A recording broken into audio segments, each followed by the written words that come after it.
Welcome to the Neural Implant Podcast, where we talk with the people behind the current events and breakthroughs in brain implants in an understandable way, helping bring together various fields involved in neuroprosthetics. Here is your host, Laden Yuracek. Hello, everyone, and welcome to the Neural Implant Podcast. Today's guest is Christopher Thomas, and he's actually really interesting because he is a science writer over at the NIH, and he's been doing this for 6 years now, and it's kind of it's a very unique career that we haven't really talked about on the show. We haven't interviewed anybody like this on the show, and so I wanted to talk to him to find out exactly what he does and to find out how he got on this very strange career path. So a big, theme of this episode is do what you love and go on the path that you want to go on. And don't just follow everybody else, but do what you love. And we'll talk more on the other side.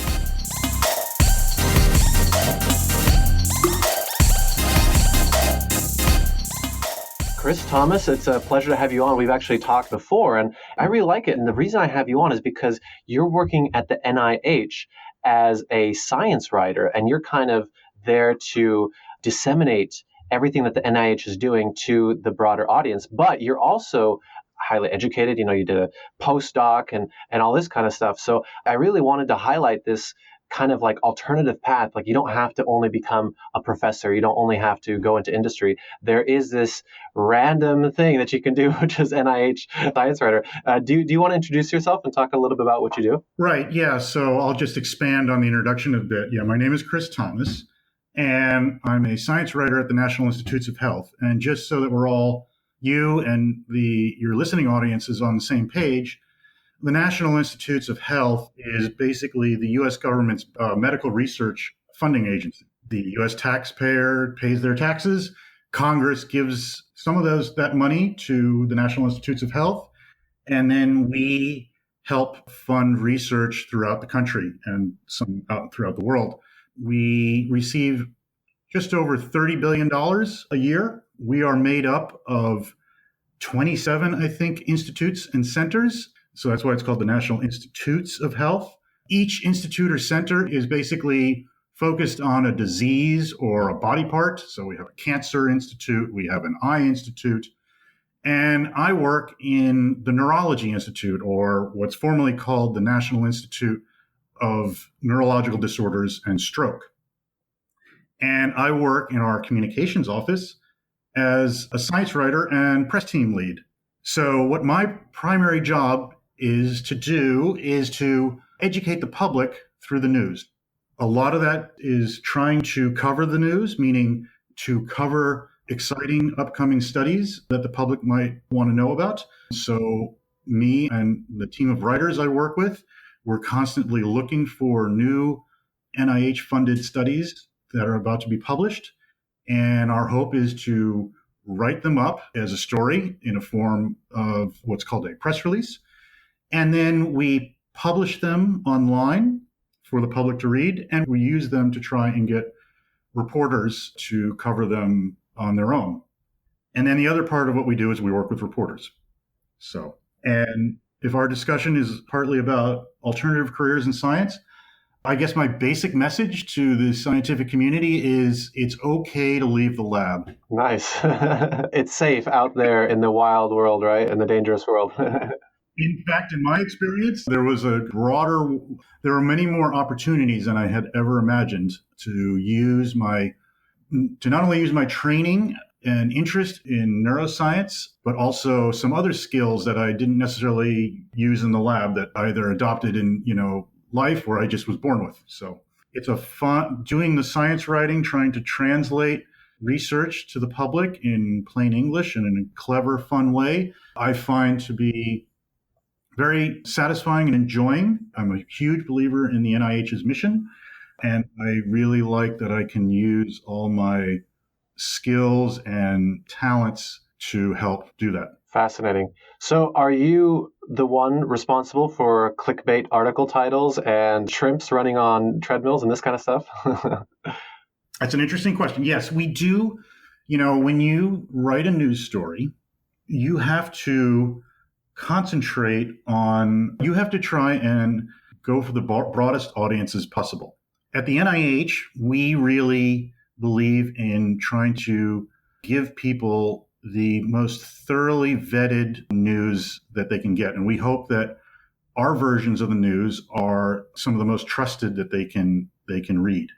Do we use clever titles? Sometimes when we have to write about stories that are more about the lab, that are more, how do I describe it? That are more technical and more about basic research. But when it comes to big, let's say, clinical trials and so forth, we really stick to a very straightforward headline because, the gravity of the impact of that, I think, demands it. Okay, cool. And so what does your day-to-day look like? Day to day. So basically, I work 9 to 5. I work in an office on the NIH campus, and my mornings are spent handling a lot, trying to plow through all the emails that I get. And that means, replying to this, that, and the other thing. And then my afternoons are often spent trying to work on these stories, either reading through and evaluating upcoming studies, writing press releases, maybe working on a video that we are going to publish alongside a release, working on graphics, editing other people's releases. So it's a variety of jobs within that space. Yeah, and this is actually something that you mentioned last time that we talked is you're not only writing, you're also making videos, you're also doing, and then before we started recording, you're also doing audio stuff. You're kind of all over the place. You're wearing lots of hats, right?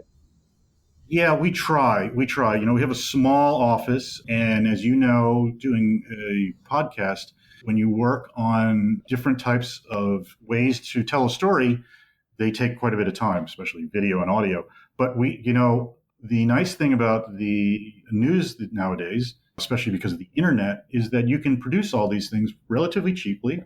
And, you can then expand the audience who learns about these stories. So we try to incorporate images and videos and audio whenever we can to try and enhance the experience. Just another big part of our job, I just want to mention, is also working with reporters. Reporters often come to us asking for experts to talk about various topics in neuroscience and neurology, or we're also trying to help them develop stories. Okay, and then this is maybe when your experience as a postdoc comes in and you're able to explain it to them, or do you literally just point them in the direction of the scientists and have them explain it to them? So my job is not so much to be the expert. My job is to help match them up with experts. We have at the NIH, the people who oversee the grants are highly trained scientists, and they're experts in their fields, whether they're experts in stroke, whether they're experts in multiple sclerosis, whether they're experts in synaptic transmission. And so when a reporter comes to us, try to find a good match for them in an expert to talk to, because usually they're looking for someone to give them the broad perspective on something. They either are covering a new upcoming study and they want a second or third person to talk about it, or they just want some background research. They don't know a lot about, let's say Parkinson's disease, and they really want to understand what the impact of what they're covering means to the field. So we try to find that match for them. Okay. That's good. I mean, sometimes the scientists aren't very good at explaining it to lay audience, and sometimes you need like an intermediary too. But I'm kind of curious, what does the NIH get out of this? Like, what is the point? Why would they want to hire you, I guess? Well, I mean, the NIH, we not only believe in funding research, we believe it's our duty to let the public know where their tax dollars go. And, we try. And we feel that another part of our duty is to help them understand the science that we're studying to try and come up with cures for various diseases. So you need communications office or many communications offices to help do that. The scientists that we work with are experts in their fields. And oftentimes, you just looping back to your previous statement, you're right. Some scientists are not familiar with talking to reporters, but over time they do get to be. And frankly, another part of my job is that if they're going to do something like this podcast or get interviewed for the radio or TV, we will work with them to try and help them practice and get used to answering questions or help them prepare for those interviews so that they don't go in cold. Okay. And along those lines, it's interesting. News and science are actually a lot alike. In both cases, you're telling stories.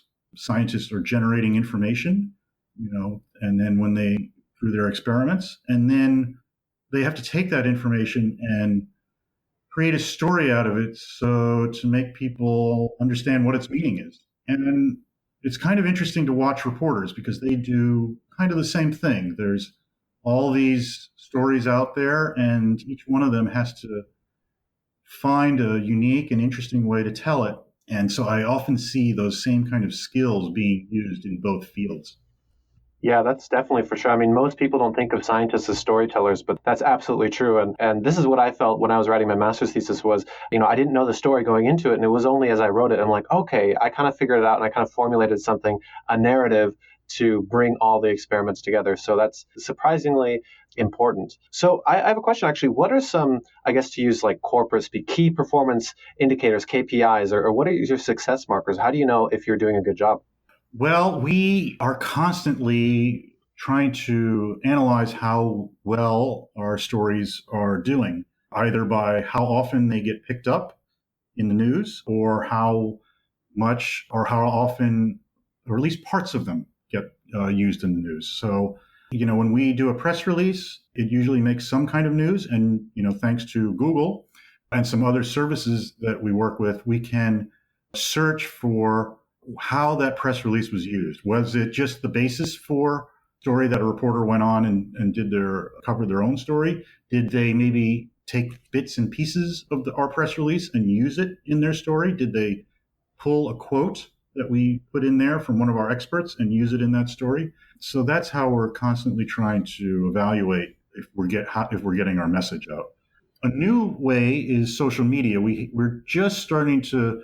We're still kind of neophytes in dealing with social media, at least I am, and we're starting to try and test ways of doing that because, it's you can see how many people are actually viewing your work, and then they also become part of your network. So for instance, the videos, let's switch to, practical thing. When we put out a press release and we accompany it with a video, it's nice because you can now see how many people viewed that video, and that gives you a sense of, the public's interest.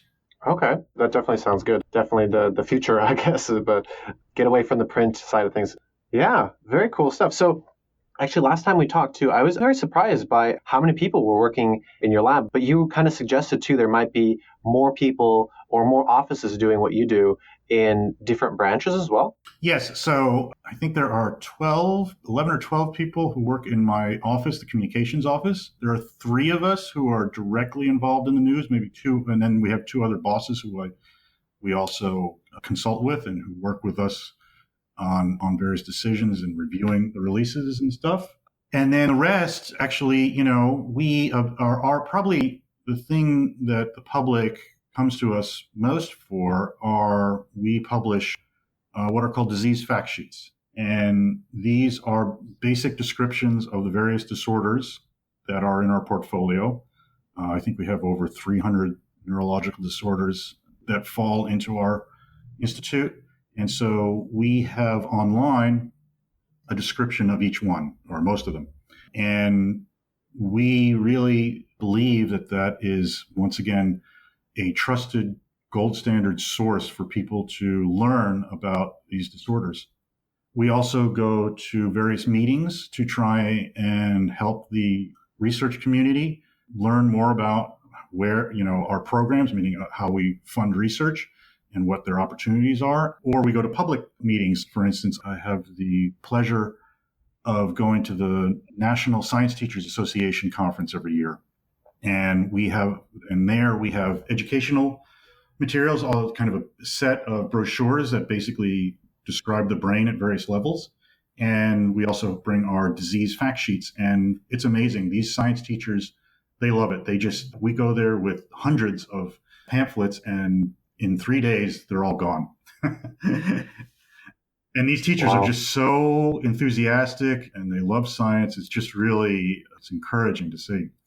The communication, so just to, you were surprised by how many people work in a communications office. We're actually, if you took, we're pretty efficient. If you look at some universities, like a medical school, let's say like a Johns Hopkins, they actually have a communications office just devoted to their medical school that's about as big as ours. And that's probably because communications, to me, it's a funny business because it looks simple and easy because everything's in plain language. But to get to that point takes a lot of work. Yeah, there's a lot of translation involved. It literally is like a different language. Yeah. Wow, this is really cool. Okay, so I want to just shift over to more of your personal story and maybe some of this non-science, career path. And so how did you get into this personally? The short answer is that it happened accidentally, but it was a long time coming. For years, I'd actually always been interested I always loved telling people what I did in kind of plain language. People who weren't working in the lab, I always loved trying to explain it to them. And even when I was in the lab, I always needed to understand things in a very kind of plain English, basic way to talk with others. Needless to say, for much of my adult life, I, was cruising along doing a fairly standard research career. I was a lab tech, and then I was a graduate student, and then I was a postdoc. And then all of a sudden in 2010, wham, I accidentally hit a wall. Early 2010, my plans to do a second postdoc fell through because I just didn't get the funding. And I was facing the end of my contract as a postdoc at the NIH. It was about to end in just a few months. So, first I panicked because I was, for the first time in my life, possibly facing the idea of unemployment. And so I scrambled and I did everything. I started trying to look for new labs to do a second postdoc in. I started applying for jobs, specifically editorial jobs at high-profile journals. And then I also started talking to people. And I found out that there were these great opportunities to do basically internships in various offices at the NIH. So the NIH graciously gave me an extra year as a postdoc, and I used that to try out these internships. So in the fall of that year, 2010, I started off doing a internship in the policy office. Policy office largely deals with Congress, but it also kind of tries to oversee it has the broader picture of how the institute is working, the policy office of NINDS, which is the institute I work in now. So I did an internship there for about 3 months, and I was happy. I could see myself doing this in the long term. But, I really, while I was doing it, there was still this urge to tell those stories. And I was really hoping to find a way to do that. And it was just fortunate that right across the hallway from me was the communications office. So I luckily struck up a conversation with a guy who was a writer there. One thing led to another, and I arranged to do another internship in that office. And I started that in February of 2011. And within the first few weeks, I wrote my first story, and I said, that's it. I love this. I want to do science writing the rest of my life. And I basically dropped all my other options. I had actually arranged to possibly do a second postdoc, and I ended that. I was applying for policy jobs and program manager jobs, and I stopped doing that. And I just concentrated on the science writing more stories, and retooling my resume. And fortunately, within a couple of months, I was able to get my first science writing job at the National Eye Institute. I worked there for about a year or so, and then an opportunity came up to go back to the Neurological Institute, and I've been there ever since. Wow. And so, yeah, it's been something like 4 years now, right? 6 years. Wow, that's incredible. So you just kind of learned the video stuff, for example, on the job. And I mean, you had, I guess, kind of a hobby, we could call it, I guess, dumbing things down or saying it, explaining research in layman's terms. But other than that, did you really do writing before that, or did you have to learn it on the job, or what was it exactly? Yes. So, I mean, two things on this. One, you're right. I had to learn how to do the writing on the job. I was incredibly fortunate because I was surrounded by people who had tremendous experience doing science writing. And so getting that feedback every day was, it was an incredible learning experience. More broadly, you talk about the video. You're right. No one had, when I arrived in the office, 2012, they had just purchased cameras and computers to do video, but no one had actually sat down and really dug in and started doing it. But, this is the great thing about getting a PhD and about a career in science. What do we train people to do? We train people to take an idea and turn it into reality. And when you do that, you have to do a variety of things. You have to, often tackle the technical parts, some new technique or some new machine. You have to work with others to try and get expertise on that, advice. You have to manage it. So what a lot of scientists, I think, want, if they're interested in doing a career outside of the lab, what they might want to understand is that they're actually doing a lot. They're learning a lot. These are the things that they're doing, trying to take the ideas that they have and turn them into reality. They are learning and practicing a lot of different skills that can be used outside of the lab. Yeah, that actually does sound like it's very similar. So basically, I sat down and they said, okay, just like I have, an experiment to do, or I want to test, there's an idea there's a question I want to answer. When I got into that office, I said, okay, here's something I want to do. I want to be able to make videos that can accompany these press releases. How do I do it? And I just, worked on that process. And I knew what I wanted in the end, but I just worked it out like I would in the lab. Yeah, just don't be afraid and just jump into it, right? Right. Yeah, so I'm curious about these. I mean, now you have a little bit more experience. You've been around the NIH, for example, and you've talked to a lot more people. Are there other non-traditional jobs besides media, or is it just now you and your group of 3 people and everybody else in science? Yeah, so there's a whole world out there that needs scientists who are not working in the lab. At the NIH, there are people doing what we do, which is communications and writing, but there are many people, much of the administration of the NIH is actually run by scientists. They are in the policy office. They are grant managers. They are directors of the institute, and maybe being in Washington, D.C., I also see many of these opportunities because there are many other government agencies or many nonprofits or many consulting companies that need this kind of skills that you develop as a scientist. Take communications. Everybody needs to translate something technical into plain language. So, or at least to translate it to an audience. And so you can find those jobs. The thing about working outside of the lab is, so there's lots of jobs, there's lots of opportunities. The tricky thing is that, one, you don't do all of them. You actually concentrate on maybe a few skills or talents or things that you like to do. So, I like the communicating part. So I found a job that basically does that all the time. Other people like to analyze the science. So they do things like be grant managers or policy people. And then you have to find a kind of pathway to find those jobs.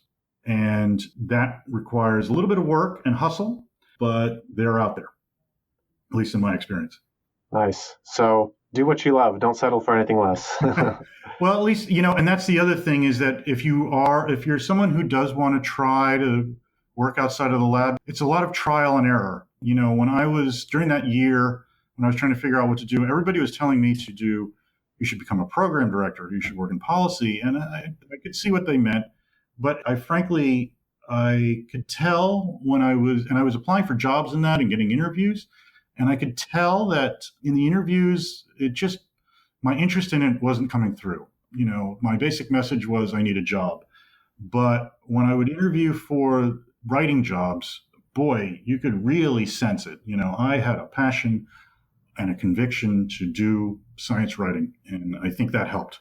That is interesting. Yeah, maybe that's what interviews should really look for more than maybe even qualifications, is passion, and really suss out who has it and who doesn't. It kind of comes out because even when you're interviewing for a job, it's very competitive, and you can kind of feel. And these jobs are so specialized that you wind up, a good match kind of works itself out just through. Yeah. You'll find that one kind of thing that people should know is that if they're interested in doing a career outside of science or outside of the lab, excuse me, they should. One helpful thing is just to talk to people all the time. In fact, there's this thing called the informational interview, which I learned about, which is basically you go to somebody who works in a field that you might be interested in and you talk to them about what they do. So this has a few benefits. One, it allows you to learn more about it and experience it and get a sense of whether you'd like it.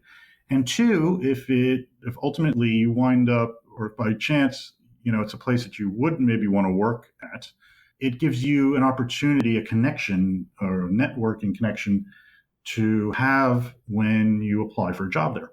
Applying for jobs outside, it does not happen, you can apply through HR, the human resources, but it's always good to have a connection to say, oh, by the way, I just applied for this. I just wanted to let you know, that kind of thing, because that networking really helps. Human resources sometimes won't get your application through, and it helps to have somebody who knows you.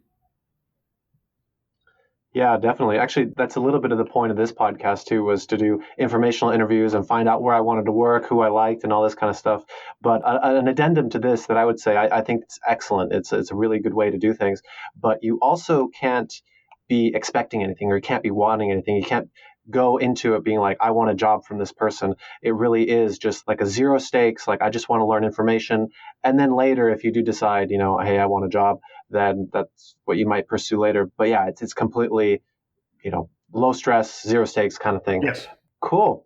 Well, Dr. Thomas, thank you so much. This has been excellent. I've really found this interesting. I've really found not only this advice, but also, I guess, your career path to be very interesting. And I kind of I hope that more people follow it, because if they do, it kind of suggests that they might be more happier in their careers versus just finding and going forward on an established groove that everybody else goes on and just doing it just because everybody else is. Do you feel that scientists are unhappy? I don't know. Like I sometimes felt this, especially in my master's, it really felt like people were just kind of through momentum. They were just continuing along, and they didn't really, I don't know if question it. Maybe they were happy. Maybe they were doing things maybe they were just doing things that I didn't like.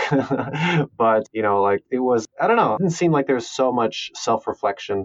And I think you kind of need that self-reflection to, really find out what do you want to do in life, because that's a big decision, right? It is. And I think one thing that was interesting about going through that experience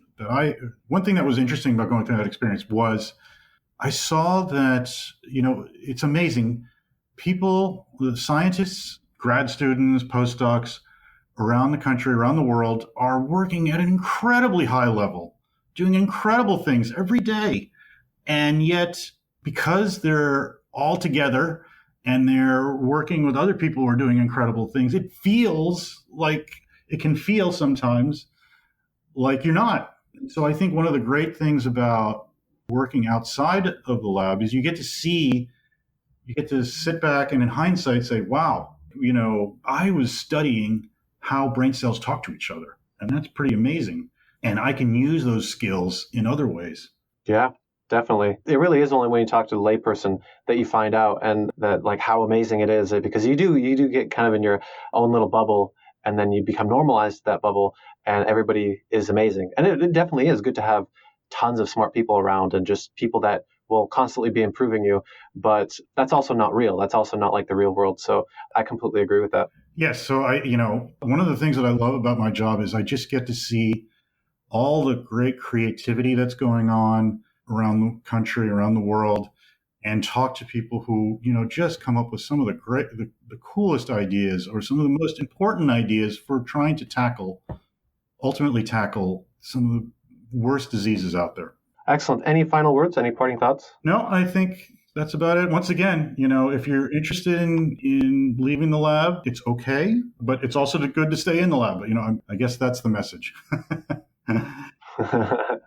Nice. Thank you so much. Thank you.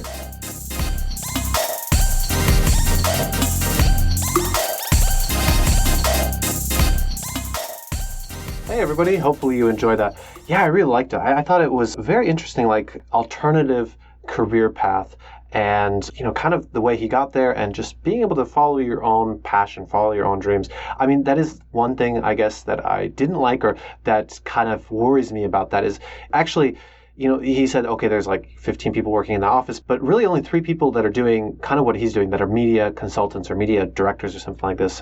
And so it's not a lot. So it really could be, between, let's say, DARPA and this and this and this, it really could be only like 20 people up to 50 people in the whole world that do this kind of stuff. So it's kind of a niche thing. It's very, very niche actually. But I guess if you want it enough and if you really work towards it, then you can do it. And it doesn't have to be just this. It can apply to anything. There's positions in everywhere. And if you really love something, if you really enjoy something, then yeah, you can go after it. And it's probably better. I mean, especially if it makes you happy. That's the big thing. It's just do the thing that makes you happy. So I've really enjoyed it. I also loved learning about the NIH, the media system there and what they do to basically promote their work. I found that really, really nice.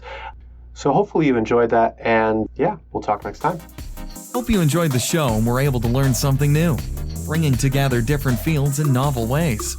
Until next time on the Neural Implant Podcast.